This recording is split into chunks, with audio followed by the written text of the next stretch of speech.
नमस्कार दोस्तों, स्वागत है आपका अपने चैनल टारगेट बीपीएससी टीआरई में।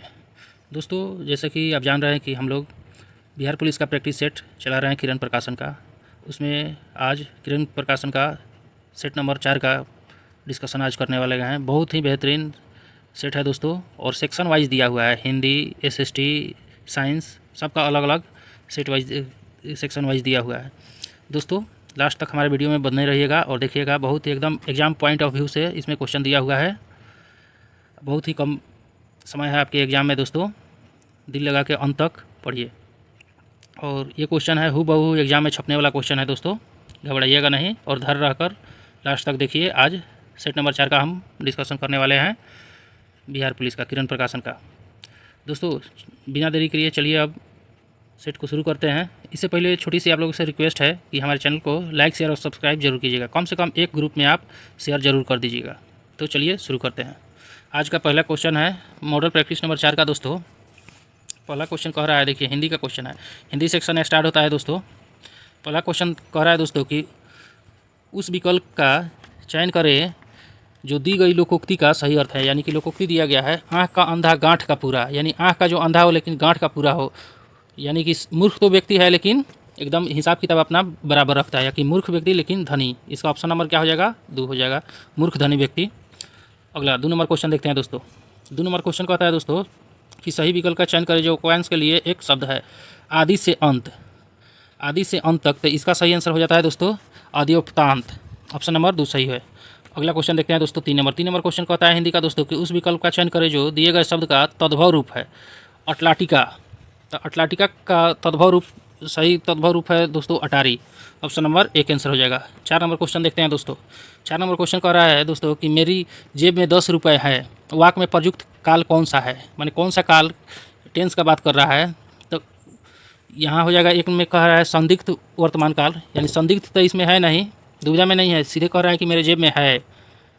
अपूर्ण, पूर्ण नहीं, अपूर्ण भी नहीं है, क्योंकि है तो अपूर्ण कैसे हो सकता है? संदिग्ध वर्तमान नहीं है, पूर्ण है और वर्तमान काल अभी है लेकिन 10 रुपया है, तो पूर्ण वर्तमान। ऑप्शन नंबर 4 आंसर हो जाएगा। अगला क्वेश्चन 5 नंबर देखते हैं दोस्तों, हिंदी का, और हिंदी का अंतिम क्वेश्चन। 5 नंबर क्वेश्चन कहता है दोस्तों मोहन पिताजी को पत्र लिख रहा है, वाक्य में क्रिया का डैश डैश से भेद प्रयुक्त हुआ है, रिक्त स्थान के लिए उचित विकल्प का विकल्प कौन सा होगा? तो इसका उचित विकल्प सकर्मक हो जाएगा। मोहन अपने पिता को पत्र लिख रहा है तो सकर्मक हो जाएगा दोस्तों। ऑप्शन नंबर 4 आंसर हो जाएगा। अगला क्वेश्चन है अंग्रेजी का स्टार्ट होता है दोस्तों। यहाँ से अगला सेक्शन है इंग्लिश का, जो कि इसके भी 5 क्वेश्चन होंगे। तो पहला क्वेश्चन है in each of the flowing question choose the word which is the most similar in the meaning to the given word. माने गिवन वर्ड जो है इसका सिमिलर माने तो साइनो क्या है? तो डिसइवेल्ड, डिसइवेल्ड पूछ रहा है, तो इसका साइनो हो जाएगा दोस्तों अनटीडी, यानी कि 6 का ऑप्शन 4। अगला क्वेश्चन देखते हैं 7 नंबर दोस्तों। 7 नंबर क्वेश्चन कर रहा है choose the word which is the most appropriate in the meaning to the given word. माने इसका अप्रोप्रिएट सुटेबल मीनिंग क्या है? कॉन्जेनियल। कॉन्जेनियल का अर्थ होता है मतलब कि एक आनंददायक होता है, आनंददायक होता है, अनप्लीजेंट इसका हो जाएगा दोस्तों। Option number 4 कॉन्जेनियल। अगला दोस्तों क्वेश्चन कहता है फिल इन द ब्लैंक्स है, सुटेबल वर्ड के साथ फिल इन द ब्लैंक्स करना है। 8 नंबर क्वेश्चन कह रहा है कि Sita seed and horse are dash dash unable to complete the task. तो इसका सही आंसर सीड एंड हॉर्स यानी बोथ होगा। 2 आदमी का यहाँ बोथ है तो बोथ हो जाएगा दोस्तों। अगला 9 नंबर क्वेश्चन कहते हैं the examinee could guess dash dash dash the answer correctly. तो 9 का आंसर यहाँ 8 हो जाएगा दोस्तों। Option number 1। 10 number correctly spelled चुनना है दोस्तों। तो करेक्टली स्पेल्ड यहाँ ओमिनस हो जाएगा। ओमिनस का OMINOUS मीनिंग होता है दोस्तों सही। तो 10 का 3 हो जाएगा दोस्तों आंसर, 10 का 3। अब इंग्लिश का भी सेक्शन समाप्त होता है दोस्तों। अब गणित का सेक्शन है, तो गणित का सेक्शन हम आंसर आपको बता देंगे दोस्तों, बना लीजिएगा खुद। और लास्ट में जब पूरा से डिस्कस कर लेंगे तो हम आप लोगों को एक साथ सबका डिस्कशन सिर्फ मैथ का करा देंगे। चलिए दोस्तों, 11 नंबर क्वेश्चन का आंसर आपका 2 हो जाएगा। 12 नंबर का क्वेश्चन का आंसर ये हो जाएगा 5 घंटा। आप लोग बना लीजिएगा दोस्त। तो धीरे धीरे हम स्क्रॉल कर दे रहे हैं। अब 13 नंबर क्वेश्चन है। क्वेश्चन नंबर 13 का आंसर हो जाएगा दोस्तों 4 351 cm²। 14 का आंसर है दोस्तों, 14 का आंसर 3 हो जाएगा। 15 देख लीजिए दोस्तों, 15 का आंसर आपका 4 हो जाएगा 1। चलिए अब सामाजिक विज्ञान का सेक्शन स्टार्ट हो जाता है दोस्तों। यहाँ से हम लोग फिर से डिस्कस करेंगे क्वेश्चन को। सामाजिक विज्ञान में पहला क्वेश्चन कहता है दोस्तों कि निम्नलिखित में से किसी भारतीय पुनर्जागरण का जनक माना जाता है। तो भारतीय पुनर्जागरण का जनक राजा राममोहन राय को माना जाता है। ऑप्शन नंबर एक, क्योंकि जो ये भारतीय समाज में बहुत से कुरीतियों को राजा राममोहन राय ने मिटाया है।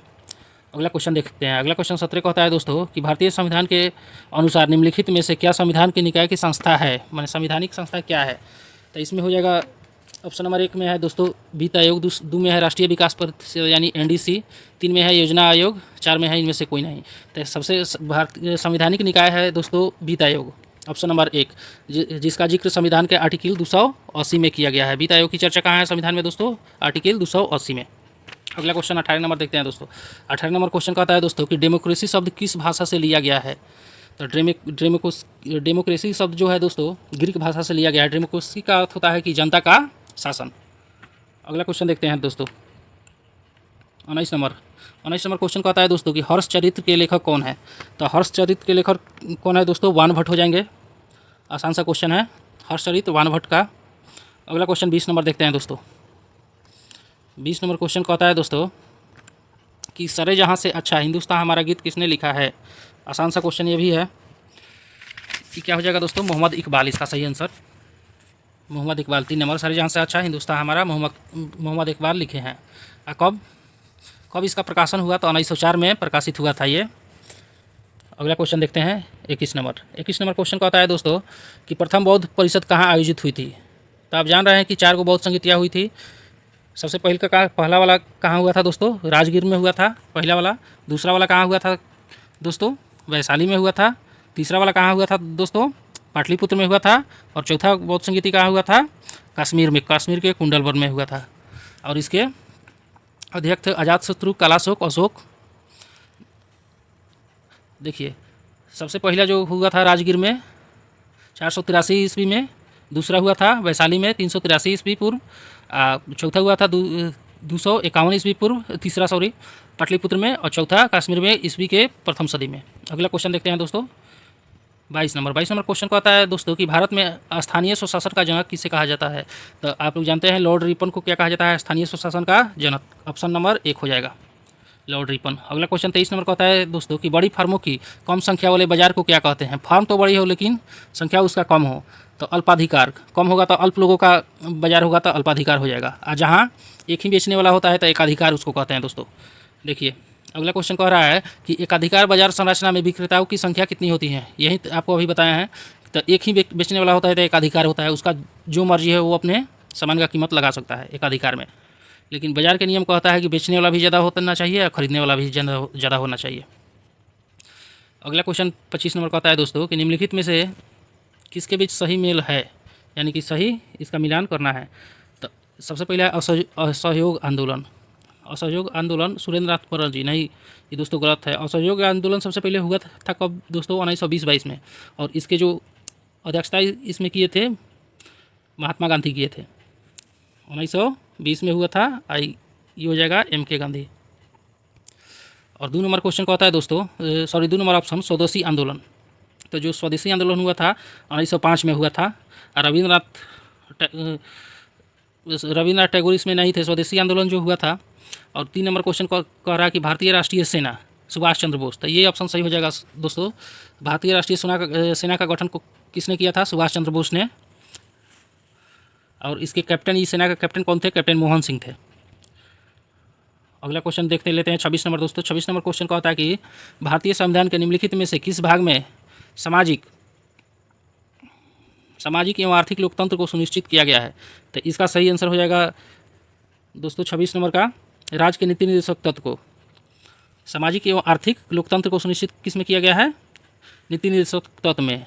अब क्वेश्चन पूछ लेगा दोस्तों कि नीति निर्देशक तत्व कहाँ से लिया गया है हमारे संविधान में। तो आयरलैंड से लिया गया है दोस्तों। और नीति निर्देशक तत्व भाग 4 में है, जिसका आर्टिकल होता है 36 से लेकर और 51 तक। अगला क्वेश्चन देख लेते हैं दोस्तों 27 नंबर क्वेश्चन कहता है दोस्तों विश्व के सभी भागों में 23 सितंबर को दिन और रात की समान लंबाई को क्या कहते हैं? देखिए, साल में 2 बार दिन और रात बराबर होता है दोस्तों। एक बार 21 मार्च और दूसरा 23 सितंबर। 21 मार्च और 23 सितंबर को दो विषुव होता है, उसको विषुव कहते हैं दोस्तों। तो 23 मार्च जो होता है उसको शरतकालीन विषुव कहते हैं, क्योंकि ठंडी के दिन में होता है। और 21 मार्च को जो होता है उसे वसंतकालीन विषुव कहते हैं। इसको ये हो जाएगा 21 मार्च, आई हो जाएगा 23 सितंबर, 23 सितंबर। तो शरद विषुव कहते हैं दोस्तों 23 सितंबर को, और बसंत विषुव 21 मार्च को। तो इसका सही आंसर हो जाएगा 23 सितंबर पूछ रहा है दोस्तों, तो शरद विषुव ऑप्शन नंबर 1 आंसर हो जाएगा। 28 नंबर क्वेश्चन देखते हैं दोस्तों। 28 नंबर क्वेश्चन कहता है विश्व का सबसे बड़ा द्वीप कौन सा है? तो विश्व का सबसे बड़ा द्वीप ग्रीनलैंड है दोस्तों। आसान सा क्वेश्चन है 3। 28। 29 नंबर क्वेश्चन देखते हैं दोस्तों। 29 नंबर क्वेश्चन कह रहा है कि ईंटों के निर्माण के लिए निम्नलिखित में से कौन सी मिट्टी का प्रयोग किया जाता है? तो ईंटों के निर्माण के लिए लाल पीली मिट्टी का प्रयोग किया जाता है दोस्तों। अगला क्वेश्चन देखते हैं 30 नंबर। 30 नंबर क्वेश्चन कह रहा है दोस्तों कि वन कटाई की दर इसमें सबसे अधिक होती है? तो वन कटाई जो होता है शीतोष्ण कटिबंधीय अंचल में। ऑप्शन नंबर 3 आंसर हो जाएगा हमारा। अगला क्वेश्चन देखते हैं। अगला क्वेश्चन 31 का होता है कि भारतीय संविधान के अनुसार निम्न में से कौन सा मूल अधिकार नहीं है? मूल अधिकार पूछ रहा है। तो शिक्षा का अधिकार हमारा मूल अधिकार है, सूचना का अधिकार भी आरटीआई मूल अधिकार है, संपत्ति का अधिकार मूल अधिकार नहीं है। 3 नंबर यहाँ आंसर हो जाएगा। पहले मूल अधिकार था लेकिन अभी मूल अधिकार से हटा दिया गया है, और आर्टिकल 300 के कॉम में इसको रखा गया है दोस्तों। जीवन का भी अधिकार भी मूल अधिकार है। अगला क्वेश्चन कह रहा है दोस्तों 32 नंबर। 32 नंबर क्वेश्चन कह रहा है कि भारतीय संविधान का अभिरक्षक कौन है? संविधान के रक्षा कौन करता है? तो भारत का सर्वोच्च न्यायालय दोस्तों। संविधान के विरुद्ध अगर कोई भी काम करेगा उस पर कार्रवाई कर सकता है संविधान सर्वोच्च न्यायालय। अगला क्वेश्चन देखते हैं 33 नंबर। रॉलेट एक्ट 1919 किसके काल में लागू किया गया था? तो रॉलेट एक्ट 1919 में जब हुआ तो इसी के विरोध में जलियांवाला बाग हत्याकांड हुआ था 13 अप्रैल 1919 को दोस्तों। रॉलेट एक्ट का ही विरोध कर रहे थे लोग जलियांवाला बाग में जाके। तो यहाँ जो उस समय लॉर्ड चेम्सफोर्ड थे दोस्तों, लॉर्ड चेम्सफोर्ड ऑप्शन, जो लॉर्ड चेम्सफोर्ड थे इनका अगर कार्यकाल हम देखें दोस्तों तो 1916 से लेकर 1921 ईस्वी तक चलता है। 1916 से 21 तक इसी के बीच में आता है दोस्तों 1919। तो लॉर्ड चेम्सफोर्ड के समय हुआ था रॉलेट एक्ट। अगला क्वेश्चन देख रहे हैं 34 नंबर दोस्तों। 34 नंबर क्वेश्चन कहता है कि राज्य का एक अनिवार्य तत्व निम्न में से कौन सा है? अनिवार्य तत्व प्रभुसत्ता, सही बात है दोस्तों। शासन भी होना चाहिए किसी भी राज्य का, सरकार भी होना चाहिए, राज्य क्षेत्र भी होना चाहिए। बिना क्षेत्र का कैसे सरकार चलेगा दोस्तों? यानी कि इसमें ये सभी हो जाएगा। Option number 4। अगला क्वेश्चन 35 नंबर कहता है दोस्तों कि नौजवान भारत सभा किसने स्थापित की थी? नौजवान भारत सभा, इसका सही आंसर हो जाएगा दोस्तों सरदार भगत सिंह। कब किए थे? 1926 ईस्वी में। नौजवान भारत सभा 1926 ईस्वी में। अगला क्वेश्चन देखते हैं दोस्तों 36 नंबर। 36 कहता है कि लिच्छवी दौहित्र किसे कहते हैं? तो लिच्छवी दौहित्र दोस्तों समुद्रगुप्त को कहा जाता है। लिच्छवी दौहित्र का मतलब होता है कि किसी के बेटी के बेटा, तो समुद्रगुप्त को लिच्छवी दौहित्र, लिच्छवी की रानी थी उन्हीं के बेटा थे समुद्रगुप्त। तो इसका सही आंसर हो जाएगा ऑप्शन नंबर 4। अगला क्वेश्चन कहते हैं देखते हैं दोस्तों कि पर्ल हार्बर कहाँ स्थित है? पर्ल हार्बर अमेरिका में स्थित है दोस्तों। ऑप्शन नंबर 4 हो जाएगा। जापान ने पर्ल हार्बर पर ही बम फेंका था दोस्तों। अगला क्वेश्चन देख लेते हैं 38 नंबर। 38 नंबर क्वेश्चन कहता है दोस्तों कि निम्नलिखित में से कौन सा कारण भारत के उत्तर पश्चिम भाग में शीत ऋतु में होने वाली वर्षा के लिए उत्तरदायी है? तो पश्चिमी विक्षोभ होगा। पश्चिमी विक्षोभ के कारण जाड़े के दिन में उत्तरी भारत में वर्षा होती है। तो सही आंसर क्या हो जाएगा दोस्तों? 2 नंबर पश्चिमी विक्षोभ। अगला क्वेश्चन देख लेते हैं 39 नंबर। 39 नंबर क्वेश्चन कहता है दोस्तों कि प्रधानमंत्री ग्रामोदय योजना PMGY कब आरंभ हुआ था? तो इसका सही आंसर हो जाएगा दोस्तों 2000 ईस्वी में। अगला क्वेश्चन 40 है कि रंगभेद नीति के खिलाफ आवाज़ उठाने के कारण नेल्सन मंडेला कुल कितने वर्ष जेल में कैद रहे? तो इसका सही आंसर हो जाएगा दोस्तों 27 वर्ष तक नेल्सन मंडेला कहाँ थे? जेल में। अगला क्वेश्चन 41 है कि इनमें से कौन सी नदी अरब सागर में मिलती है?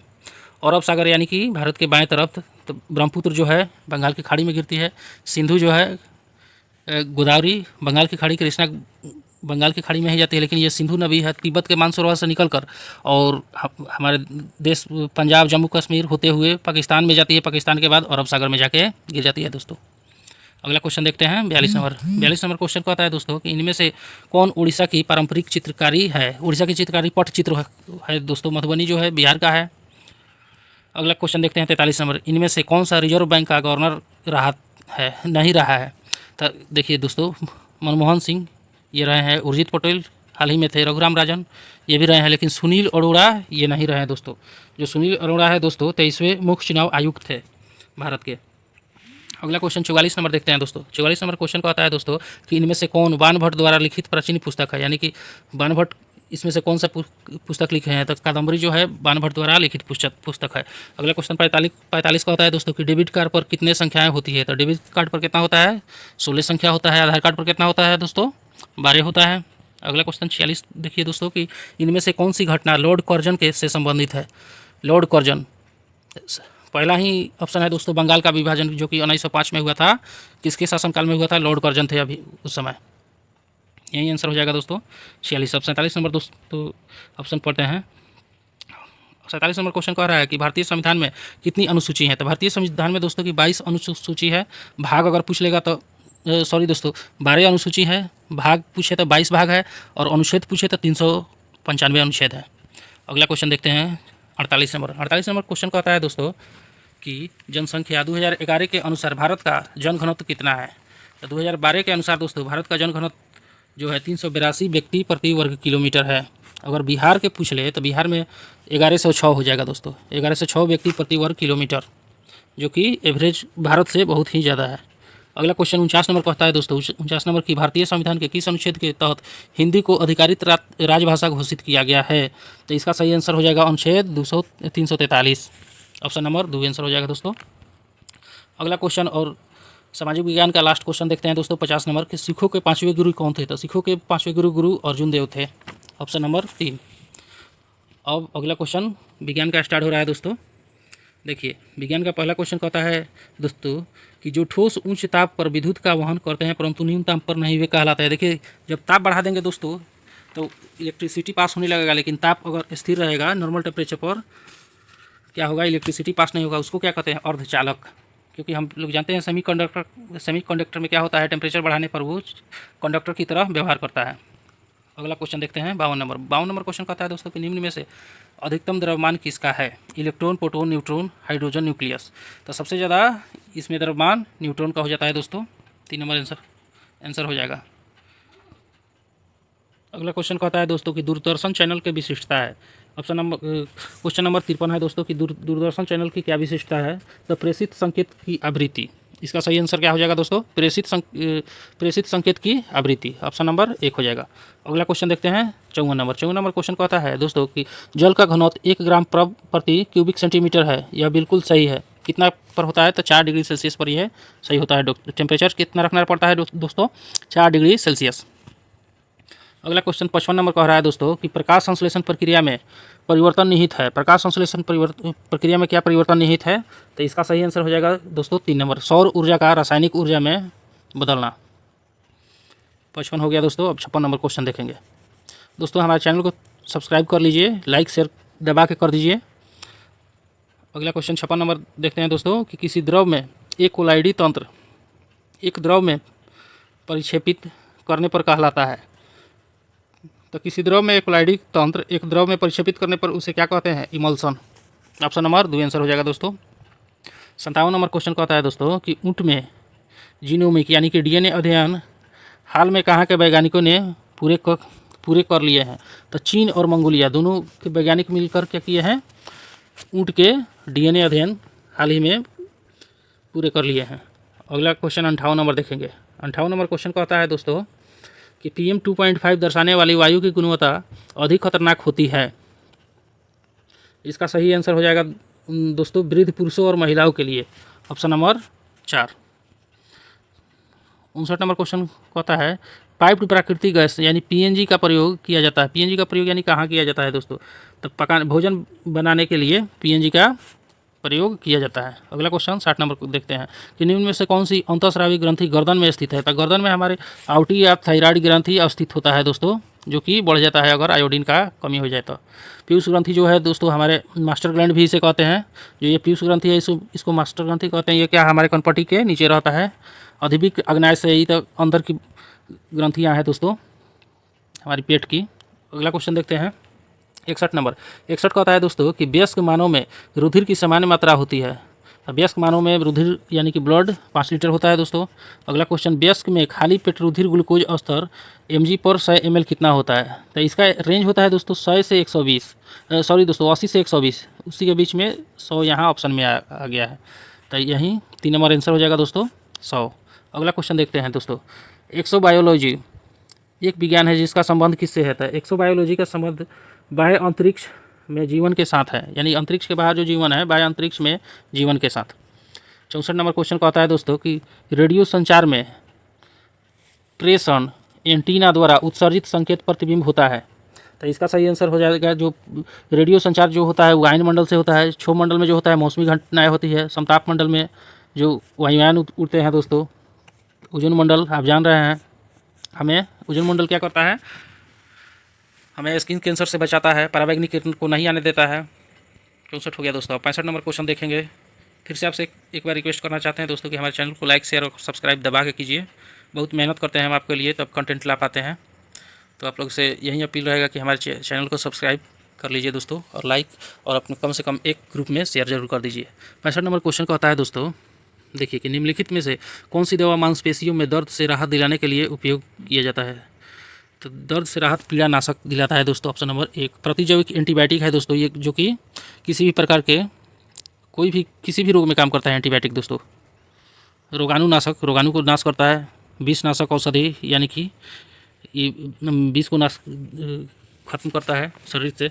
अगला क्वेश्चन देखते हैं 66 नंबर को दोस्तों। 66 नंबर का होता है कि निम्नलिखित में से कौन सा प्रोटीन बाल में पाया जाता है?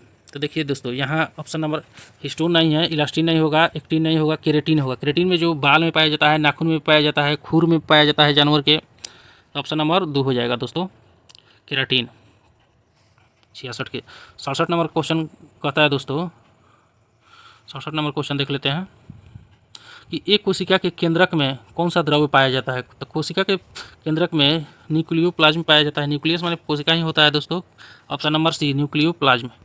अगला क्वेश्चन 68 देखते हैं। 68 नंबर क्वेश्चन कहता है कि कृत्रिम उपग्रहों में संचार के लिए डैश डैश का प्रयोग किया जाता है। तो उपग्रह में संचार के लिए क्या चीज़ का प्रयोग किया जाता है? तो रेडियो तरंगों का संचार के लिए प्रयोग किया जाता है। ऑप्शन नंबर 2 आंसर हो जाएगा। 69 नंबर क्वेश्चन है दोस्तों कि निम्नलिखित में से किसका उपयोग परमाणु भट्टी या रिएक्टर में शीतलन के लिए किया जाता है? तो जल का प्रयोग किया जाता है, लेकिन उसमें भी भारी जल। इसका फॉर्मूला क्या होता है दोस्तों? D2O का प्रयोग किया जाता है शीतलन के लिए। अगला क्वेश्चन 70 नंबर कहता है दोस्तों कि निम्नलिखित में से कौन सी धातु सबसे अधिक भारी है? तो यहाँ सबसे अधिक भारी ओस्मियम हो जाएगा दोस्तों। घनत्व ओस्मियम का पूछ लेगा, अगर कितना होता है तो 22.5। ओस्मियम का घनत्व 22.5। अगर हमारे पृथ्वी का घनत्व पूछे दोस्तों कितना होता है तो 5.5 बताइएगा पृथ्वी का घनत्व। अगला क्वेश्चन सामान्य ज्ञान का शुरू होता है दोस्तों 71 नंबर से। सामान्य ज्ञान के क्वेश्चन में पहला क्वेश्चन पूछता है दोस्तों कि निम्नलिखित में से कौन भारतीय अर्थव्यवस्था के प्राथमिक क्षेत्र के अंतर्गत आता है? तो प्राथमिक क्षेत्र कृषि संबंधित होता है, कृषि और पशुपालन से। तो जो डेयरी है दोस्तों ये पशुपालन में ही आता है, यानी कि ऑप्शन नंबर 2। वही जो उद्योग वाला चीज़ है द्वितीय में चल जाता है दोस्तों। वही बैंकिंग सेवा है तृतीय में चल जाएगा। वस्तुओं का परिवहन उद्योग में चला जाएगा दोस्तों। अगला क्वेश्चन 72 का होता है कि निम्नलिखित में से किसने वितरण न्याय का सिद्धांत दिया था? तो वितरण न्याय का सिद्धांत अरस्तु ने दिया था दोस्तों, ऑप्शन नंबर 1 आंसर हो जाएगा। अगला क्वेश्चन 73 का होता है कि भारत में किसी राज्य के मुख्यमंत्री को निम्नलिखित में से कौन नियुक्त करता है? तो मुख्यमंत्री को कौन नियुक्त करता है दोस्तों? तो राज्य के राज्यपाल। जिस राज्य के वो मुख्यमंत्री बनेंगे उस राज्य के राज्यपाल करेंगे। 74 नंबर क्वेश्चन देखते हैं दोस्तों। 74 नंबर क्वेश्चन कहता है कि निम्नलिखित में से किसे भारत का बिस्मार्क कहा जाता है?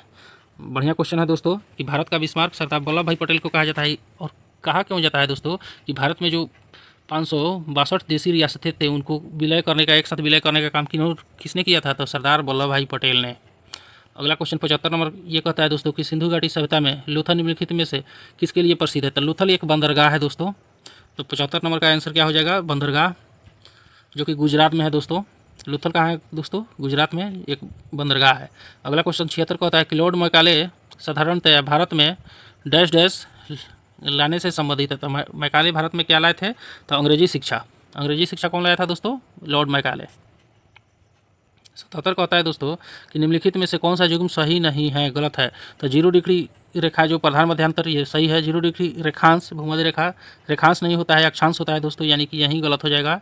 ये सभी 23.5 डिग्री उत्तर कर्क रेखा और दक्षिण पूछ लेगा तो मकर रेखा होता है। 23.5 डिग्री दक्षिण कह देगा तो मकर रेखा। अगला क्वेश्चन देखते हैं दोस्तों। अगला क्वेश्चन कितना होगा दोस्तों? हमारे दोस्तों 78 नंबर क्वेश्चन कहता है कि रेड इंडियन निम्नलिखित में से किस देश के मूल निवासी थे? तो रेड इंडियन जो थे उत्तरी अमेरिका के मूल निवासी को क्या कहा जाता है? Red Indian. 79 देखते हैं दोस्तों। 79 नंबर क्वेश्चन कहता है निम्नलिखित में से कौन डॉक्टर हवा के नाम से भी जाना जाता है? तो डॉक्टर हवा यानी कि हॉर्मटन को जाना जाता है। याद कर लीजिएगा, बढ़िया क्वेश्चन है दोस्तों। हॉर्मटन केवल ऑप्शन नंबर 2 आंसर हो जाएगा। हॉर्मटन को क्या कहा जाता है? डॉक्टर हवा। 80 नंबर क्वेश्चन कहता है निम्नलिखित के मिलान कीजिए। मिलान करना है दोस्तों। तो गीजा का विशाल पिरामिड, पिरामिड कहाँ है? गीजा मिस्र में, यानी कि एक का 3 हो जाएगा। चीन का विशाल दीवार, तो चीन का दीवार जो है तो चीन में है। ऑप्शन सॉरी 1 मिनट दोस्तों। उसके बाद चिचेन इट्जा 4 नंबर में कह रहा है, तो चिचेन इट्जा कहाँ है दोस्तों? मैक्सिको में। पिछला सेट में भी ये क्वेश्चन आया था दोस्तों। अगला क्वेश्चन कह रहा है कि अगला ऑप्शन है कोलोजियम। कोलोजियम कहाँ है दोस्तों? इटली में। तो ऑप्शन के अनुसार हम मिला लेते हैं। 1 का 3, 2 का 4, यानी कि ऑप्शन नंबर हमारा देखें 1 का 3, 2 का 4, ऑप्शन नंबर ये हो जाएगा दोस्तों 2 नंबर।